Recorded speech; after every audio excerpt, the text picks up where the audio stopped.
बिस्मिल्लाहिर्रहमानिर्रहीम।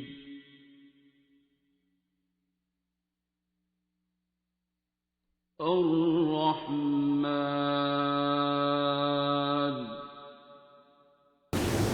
अच्छा बताएं, माफ़ी का असल मतलब क्या है? कि दूसरे को आप बिल्कुल, या तो चलो एक तो है कि दुआ दे के हमने वो कर दिया, या फिर बस ठीक है अपने हाल पे रखो। डिपेंड करता है कि किस किस्म का जुर्म है और मुजरम किस किस्म का है और आप पे उसका क्या इम्पेक्ट आ रहा है। माफ़ी मैं जो बात करता हूँ इस दुआ की, उस सूरत में करता हूँ जिस वक्त आप खुद फंसे हुए होते हैं। असल में आप खुद फंसे हुए होते हैं किसी न किसी वजह से, किसी भी बीमारी में या उलझन में, मुसीबत में, नौसत में, बदबख्ती में, आपका अपना कोई भी प्रॉब्लम होता है। तो उसको दुनियावी तरीके से आप कोशिश कर रहे होते हैं, डील कर रहे होते हैं, उस मुसीबत परेशानी में से निकलने की या उस बीमारी में से निकलने की, नहीं निकल पा रहे होते। जो भी मुरवजा तरीका होता है, डॉक्टरी है या कोई भी है, तो लोग मेरे पास भी आते हैं या उन्हें डॉक्टर्स कह देते हैं, या जो भी मुरवजा तरीके हैं वो फेल हो जाते हैं, या डॉक्टर्स बता देते हैं इसका इलाज नहीं है, तो डिप्रेशन या परेशानी में होते हैं वो। या बीमारी ना भी हो, मुआशी मसाइल हैं, माशरती मसाइल हैं, समाजी मसाइल हैं, कोई भी उसके मसले हैं। तो बेसिकली जब मैं उन्हें कहता हूँ कि आप दुआ करें, मैं तो बेसिकली तो दुआ बता रहा हूँ। तो दुआ में उसे मैं कहता हूँ अपना दिल साफ़ कर लें। अब वो दिल साफ़ करने में उसके जो मैं कहता हूँ 360 किस्म के बुत हैं, उन बुतों में एक बुत नफ़रत का, मज़लूमियत का, रंज का, गम का, बदले का, मुख्तलिफ बुत होते हैं। मुख्तलिफ पॉइंट्स ऐसे होते हैं जिनमें हम स्टक होते हैं यहाँ से। अब हम भी तो किसी वजह से फंसे हुए हैं, चाहे हमने कोई अल्लाह से दर्जा बड़ा मांगा हुआ है, किसी आजमाइश में है, दावा बड़ा कर दिया, या हमसे भी किसी का दिल दुख गया, किसी से ज़्यादती हो गई है, जाने या अनजाने में, हमें नहीं पता, लेकिन किसी की आ लग गई है, नज़र लग गई है, बदबख्ती आ गई है। उसके लिए जब मैं कहता हूँ कि आप अल्लाह की खातिर अल्लाह की बेवकूफ़ मखलूक को माफ़ कर दें, दिली दिल में अपने दुश्मनों को दुआ दे दें। चलें, अगर किसी ने आपका दिल दुखाया है, ज़्यादती की है, हक़ मारा है, आप दिल से दुआ दे दें कि या अल्लाह मेरे दुश्मनों पर भी करम कर, फजल कर, रहम कर, बरकत कर। ये एक सदका है, असल में ये एक बहुत बड़ा सदका है, बल्कि सरकार के मुताबिक ये इतना बड़ा सदका है कि इसका अजर शायद आप लोगों को अंदाज़ा ही नहीं है। तो जब आप सदका देते हैं तो सदका खुद एक रद्द बिला है, ठीक है, मुसीबतों से, बलाओं से वो टाल देता है। आप ये इतना बड़ा सदका देते हैं कि अपनी ज़ात के अंदर जिस पॉइंट पे आप फंसे हुए थे, आपसे अगर जुल्म हुआ था, फ़िरौन का जो जुल्म है वो छोटा जुल्म तो नहीं है, मैं फ़िरौन की मिसाल देता हूँ, ठीक है ना, लेकिन अल्लाह ताला स्टिल मूसा अलैहिस्सलाम से कह रहे हैं कि उससे प्यार से बात करना, ठीक है। और माफ़ी किस तरीके से मूसा अलैहिस्सलाम की पूरी कौम की तरफ से मूसा अलैहिस्सलाम के थ्रू दिलवाने की कोशिश अल्लाह कर रहा है कि वो रादर उसको भलाई के लिए बुला रहे हैं, उसको अब बेहतरी की तरफ भी बुला रहे हैं। उनका मकसद पहले दिन से उसको डुबोना नहीं है। तो आप अगर दिल से माफ़ कर देते हैं उन लोगों को जिन्होंने कहीं आपको बचपन से लेके जवानी तक या बुढ़ापे तक, किसी भी उम्र तक आपके साथ जुल्म ज़्यादतियाँ की, उनमें से कई मर गए होते हैं और कब्र में होते हैं, और उन्हें अब तो पता नहीं उन पे क्या बीत रही होती है, अपने किए धरे के जो भी कॉन्सिक्वेंसेस आ रहे होते हैं। लेकिन नबी करीम सल्लल्लाहु अलैहि वसल्लम ने सबको माफ़ी लेके देनी है। शफ़ीउल मुज़निबीन उन्हें कहा जाता है ना, गुनाहगारों को शिफ़ात दिलाने वाले। तो वो गुनाहगार हम सारे ही वैसे तो गुनाहगार हैं, मैं तो अपने आप गुनाहगार ही, मुझे पता है कि मैं हूँ। तो अब अगर मेरी करतूत इतनी है ही नहीं है, और अल्लाह ने वैसे कह भी दिया है कि अगर मैंने हिसाब लिया तो किसी ने भी नहीं बख्शा जाना, किसी ने भी बचना नहीं है, सारी लोग पकड़े जाएंगे, मेरी गिरफ्त में आ जाएंगे, क्योंकि जो उसका हक़ है वो हम अदा ही नहीं कर सकते। हर सांस पे शुक्रिया कितना भी करोगे, हमें तो नेमतों का अंदाज़ा ही नहीं है जिन नेमतों को हम इस्तेमाल कर रहे हैं, पता ही नहीं है। हम उन हर चीज़ को हम फॉर ग्रांटेड ले लेते हैं। जब वो चले जाती है, खुदा न खास्ता आवाज़ ही बैठ जाए, तो लग पता जाता है क्या हो गया। एक अंगूर या एक केला या एक छोटा सा फल, अंगूर का दाना खाना, देखने में वो एक अंगूर का दाना है, पहले तो उसको अफोर्ड करना कि आपकी जेब में इतने पैसे हों, फिर वो अच्छा अंगूर हो, अच्छे जायके का हो, पाकिस्तानी हम लोग सुंदरखानी हो, पका हुआ हो, फिर उस अंगूर को आप ख़रीद सकते हो, फिर उसके धोने के लिए पानी आपके साथ पास, पाक साफ़ पानी, साफ़ बर्तन हो, आप अच्छी इन्वायरमेंट में बैठ के अंगूर खाने लगे हैं। आपका ये हाथ, ये 2 उंगलियां, जैसे अभी ये खातून आई हुई थी, उनके बाजू में शदीद दर्द था, वो हिलाने जुलाने से कहती बर्तन भी नहीं पकड़ सकती।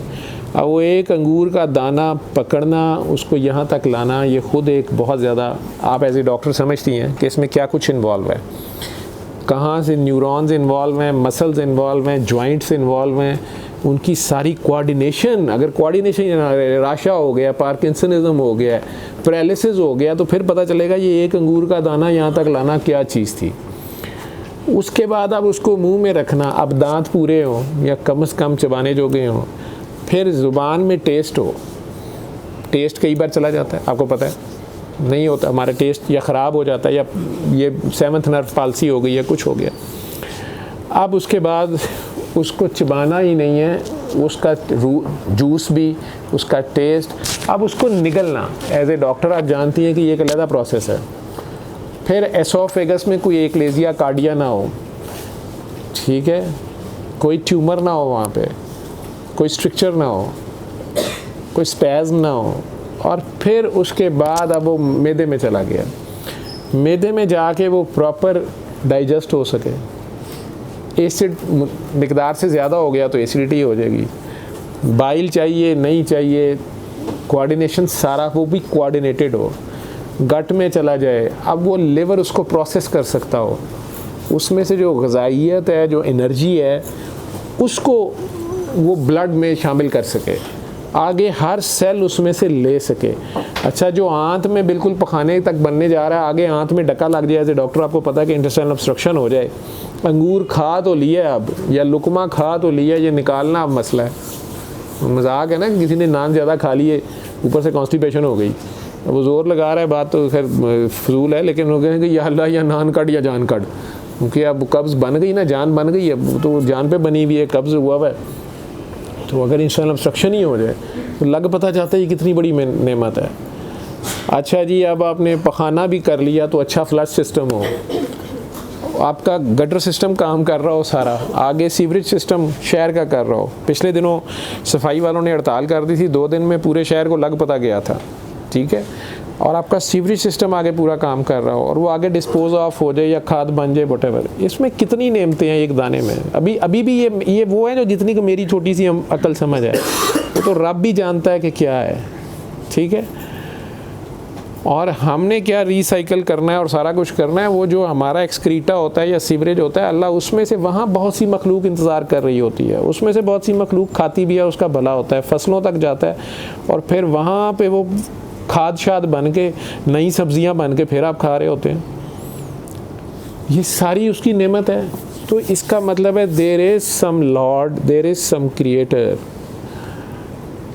जिसने बहुत प्यार से, who has made us with extreme love, passion, dedication, devotion, precision, हर चीज़ का ख्याल करके कितना सोचा होगा उसने हमारी हर चीज़ का। आपने अभी एक शहर बसाना हो तो आपको लग पता जाता है कि उसके क्या क्या जी, वहाँ सीवरेज क्या होगी, वहाँ एजुकेशन बच्चे कैसे हासिल करेंगे, वहाँ पे जनाब सिक्योरिटी सिस्टम क्या होगा, वहाँ पे एनर्जी कहाँ से आएगी, डिस्पोजल कैसे होगा, ट्रैफिक के क्या लॉज होंगे। अगर आपने खला में एक शहर बसाना है, आजकल नासा वाले इस पर काम कर रहे हैं, तो पूरी दुनिया के बच्चों से आइडियाज़ लेते हैं, तो वो पता चलता है कितना मुश्किल है।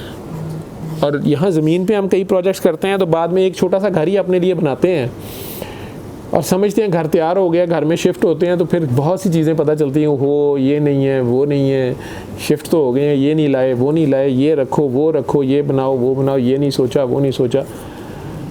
उसने कितना सोचा होगा और उसने कितना हमारा ख्याल रखा है। उसने हमें बना नहीं दिया, ठीक है। अब उसने सिर्फ मुझे और आपको ही तो नहीं ना बनाया इतने प्यार से, उसने सारों को ही बनाया हुआ है। कंपनी के लिए तो ये सारे सेट बराबर हैं कि नहीं बराबर हैं? उनमें से एक सेट अब किसी दूसरे के सिग्नल्स में इंटरफेयर कर रहा है तो एक अलग बात है, ठीक है, स्पाई कर रहा है या कुछ कर रहा है, लेकिन कंपनी तो सारों से इन टच है और कंपनी का तो दिल कर रहा है कि ये सारे के सारे सही काम करें और सर्व करें और प्रोडक्शन इनकी ठीक हो और सारा कुछ ठीक हो। अब हमसे हो जाती हैं गलतियाँ, गुनाह, जैसे आपके बच्चे, अगर आपके कितने बच्चे हैं? 3 बच्चे हैं माशाल्लाह, उनमें से एक बच्चा बहुत शरारती है और वो दूसरे बच्चों को बहुत तंग करता है या उनकी कॉपियाँ फाड़ देता है या उनके कपड़े ख़राब कर देता है, तो आप उसे तंदूर में फेंकती हैं या आप कहती हैं कि इसके तो मैं गला काट देती हूँ, ये तो है ही स्पॉइल्ड है, ठीक है। नूह अलैहिस्सलाम पैगंबर होने के बावजूद अपने उस बेटे के लिए वरिड थे और कितने 1000-100 साल की उनकी प्रीचिंग के बावजूद वो नहीं सुधरा हुआ था। Still he wants to save him, लेकिन अल्लाह ने कह दिया ओके बस ख़त्म। वो तो उनका टेस्ट था उस लेवल का, उन्हें कुर्बानी करनी पड़ी। लेकिन माँ तो नहीं किसी बच्चे को तंदूर में फेंकती। मैंने एबनॉर्मल बच्चे देखे हैं माओं को कई साल संभालते हुए, ठीक है। कई बार बाप थोड़े से हो जाते हैं एक साइड पे या बाकी फैमिली क्रिटिसाइज़ करती है कि अब इसका इतना करने की क्या ज़रूरत है, लेकिन मैंने देखा माएँ नहीं डिच करती हैं उसको ज़्यादातर। मैंने तो किसी माँ को नहीं देखा वो बच्चे को तंदूर में फेंक दे, नाउज़ बिल्लाह, अल्लाह माफ़ करे कि कोई ज़हनी माजूर हो तो अलहदा बात है, तो वो माँ उसको भी लगी होती है। मैंने जानवर की माँ को भी देखा है, उसे केयर कर रही होती है। तो वो जो 70 माओं से उसने अपने प्यार को माँ के यूनिट से किया है। प्यार का यूनिट जो है ना वो माँ का प्यार है, ठीक है। हर चीज़ का यूनिट होता है ना, जैसे ये लेंथ नापनी है तो ये इंचज़ में आप या फीट में आप नापते हैं, मीटर्स में नापते हैं, तोलना है तो केजीज़ में तोल रहे हैं आप। तो प्यार का जो यूनिट है वो माँ का प्यार है, वो स्टैंडर्ड है अल्लाह का, ठीक है। उससे उसने समझाया कि माँ से भी 70 टाइम्स या 70 माओं से ज़्यादा प्यार, ऐसे समझ लो, समझाने के लिए कहा जा रहा है। माँ का प्यार ही नहीं हम एक्सप्लेन कर सकते, माएँ समझ ली हैं लेकिन फिर भी नहीं पता होता, ठीक है।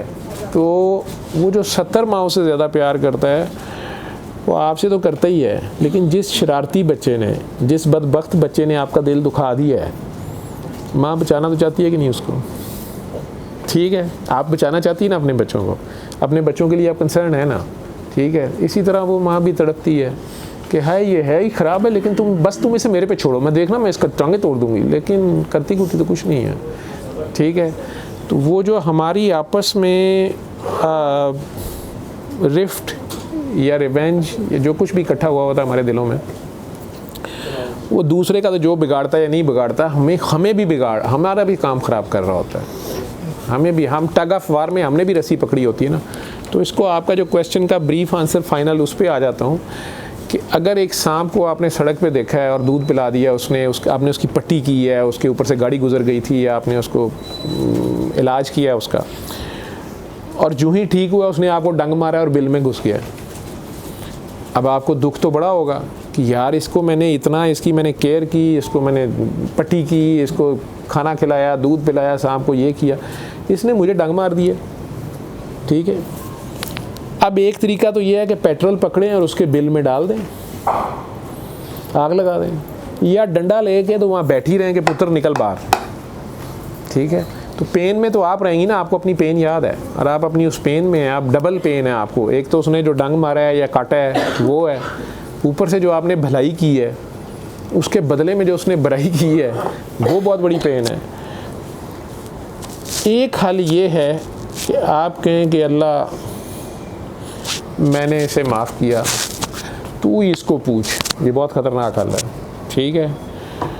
ये माफ़ी नहीं है, ये माफ़ी नहीं है, ये अदालत में केस ले गए आप, हाई अदालत में ले गए आप, ठीक है। माफ़ी ये है कि आप कहें कि या अल्लाह मैंने इसे माफ़ किया, तू भी इसे माफ़ कर, और आप अपने रास्ते जाएं। आइंदा अगर वो कहीं मिले भी दूर दूर से सलाम करें। माफ़ी का मतलब ये नहीं है कि डॉक्टर जवेद साहब ने कहा था माफ़ कर दें तो आप बिल में हाथ डालें, भाईजान साहब क्या हाल है, भाईजान साहब सांप हैं, ठीक है। उनकी नेचर तो डंग मारना है, वो तो फिर डंग मार देंगे, ठीक है। उसकी नेचर में है ये, वो डंग मार देगा। एक ऐसा इंसान जो एक छोटी बच्ची के जज्बात का ख्याल नहीं कर रहा, उसके पास अब आप दोबारा बच्ची ना छोड़ के जाएं या बच्चा ना छोड़ के जाएं या अपने आप को ना छोड़ के जाएं या किसी और को ना छोड़ के जाएं। देखने में तू मेरे से कद में लंबी हो गई है, लेकिन यार मेरे लिए छोटी बच्ची है ना। तो वो छोटा बच्चा जो है वो भी मोमिन ही होता है। तो मोमिन एक बार तो एतबार कर लेता है, ठीक है, दूसरी बार उसको पता होता है कि हाँ आप बहुत प्यारे हैं, बस दूर दूर से ही, ठीक है। तो वो माफ़ी ये है कि आप उससे अपने अंदर जो आपके नफ़रत है, गुस्सा है, बदला है, वो अगर अल्लाह की खातिर छोड़ दें आप, तो ये कंपनी पे एहसान है ना, प्रोडक्शन वालों पे एहसान है ये, ठीक है। और अगर इसलिए माफ़ कर दें कि नबी करीम सल्लल्लाहु अलैहि वसल्लम ने सबको माफ़ी लेके देनी है और ये उनका उम्मती है, अल्लाह का ये नादान बंदा है, यार नबी करीम सल्लल्लाहु अलैहि वसल्लम का बेवकूफ़ उम्मती है और उन्होंने इसको माफ़ी लेके देनी है। वो कहते हैं मैंने दोज़ख में नहीं जाने देना, वो दोज़ख के गोलकीपर लगे हुए हैं। तो आपने और मैंने अब उनके ख़िलाफ़ तो गोल नहीं ना करने, ओन गोल तो नहीं करने कि नहीं मैंने तो इसको दोज़ख में लेके जाना है, ठीक है। तो हम उनकी खातिर माफ़ कर देते हैं तो वो कितना खुश होंगे, ठीक। अब वो एक अलहदा बात है कि अगर किसी बदबख्त ने कोई ज़्यादती करा, जैसे कसूर वाला लड़का था, ठीक है, अब वो उसने 1 बच्ची 2 बच्ची 7 के 10 बच्चियाँ उसने ज़िबाई कर दी, मार दी, रेप किया, वटेवर जो भी था, और अगर वही मुलजिम था, अदालत ने इन्वेस्टिगेशन की है, फांसी दे दी है, जो भी था, उसकी माँ उसके पीछे पीछे भागी फिर रही होती थी अदालत में जब पेशी होती थी या कहीं आता, हाय वे हूँ छड़ दो, वेख्यो मैं दियाँ लत्ता पान देंगी, मैं वेख्यो मैं सलूक की करने। लेकिन वो तो अब पकड़ा गया था, ठीक है, लेकिन माँ तो उसकी भी तड़प रही थी। तो वो जो 70 माओं से ज़्यादा प्यार करता है, असल में ये जो खेल है दुनिया का, ये किस हद तक इसको इम्पोर्टेंस देनी है और कितना कि ये टेम्परेरी है या परमानेंट है, इसमें किस चीज़ की कितनी वैल्यू है, ये नहीं हम असेस करते। हम कई बार उन टेम्परेरी चीज़ों के ऊपर बैठ जाते हैं, अपना भी वक्त ज़ाया करते हैं और बहुत सा वक्त जो है उस पर लगा देते हैं जो कुछ भी नहीं थी। हमें इस दुनिया में मकसद अल्लाह ने अपने लिए भेजा है, इबादत के लिए भेजा है। वो इबादत है क्या? सिर्फ मसल्ले पे चढ़े रहने का नाम तो नहीं है। नमाज सिर्फ अपने मुकर्रर वक्तों पे फ़र्ज़ है, ठीक है। उसके बाद हम तस्बीहां भी करी जा रहे हैं, हम एक्स्ट्रा इबादत करी जा रहे हैं, लेकिन वो साथ ही कह रहा है कि नेकी मुँह मशरिक़ या मगरिब की तरफ करने का नहीं है। हलाकत उन सब नमाजियों के लिए है, नमाजियों के लिए है जो मस्कीन को खाना नहीं खिलाते, जो यतीम को धक्के देते हैं और रोज़मर्रा इस्तेमाल की चीज़ मांगे पे भी नहीं देते। अब ये बहुत छोटी सी चीज़ की ले आया बीच में वो, और कहाँ आपकी नमाजें हैं। और ये कैदी के साथ बदतमीज़ी करते हैं या उससे जुल्म करते हैं, या कैदी आज़ाद ही नहीं करते। अब एक कैदी तो वो हैं जो वाकई कैदी हैं, तो उन्हें माफ़ी अगर मिलेगी तो आज़ाद होंगे ना, वैसे तो नहीं होंगे। लेकिन हम तो कह रहे हैं नहीं, हमें नहीं छोड़ना नहीं है। और अगर ख़ुद वही जुर्म हो जाए तो हाय अभी छोड़ दें, अभी छोड़ दें, अभी छोड़ दें, वो और चीज़ हो गई। लेकिन कैदी एक इसके भी कैदी होते हैं, इन्हें भी यहाँ से आज़ाद नहीं करते आप। आपके पास इल्म होता है और आप अगले को देते नहीं हैं, आप उसको एनलाइटन नहीं करते, आप उसको सीधा राह नहीं दिखाते अगर आपको रास्ता पता है तो, ठीक है। जिसको नहीं पता वो कैदी है, ठीक है। जो कुएं का मेंढक है, अगर आप उसको समंदर में ले जा सकते हैं तो ले जाएं, ठीक है। तो यहाँ हम सब फंसे रहते हैं और प्यार भी करने लगे हम या मेहरबानी भी करने लगे तो कई बार वो भी ख़राब कर लेते हैं, उल्टा उसमें जता देते हैं। जब जता देते हैं तो अगले की इज़्ज़त नफ्स मजरूह हो जाती है, वो भी नेकी ख़राब हो जाती है, उल्टा गुनाह हो जाता है। उससे सिंपल स्माइल दे के कहना आई एम सॉरी वो ज़्यादा अच्छा है, ठीक है। इधर आगे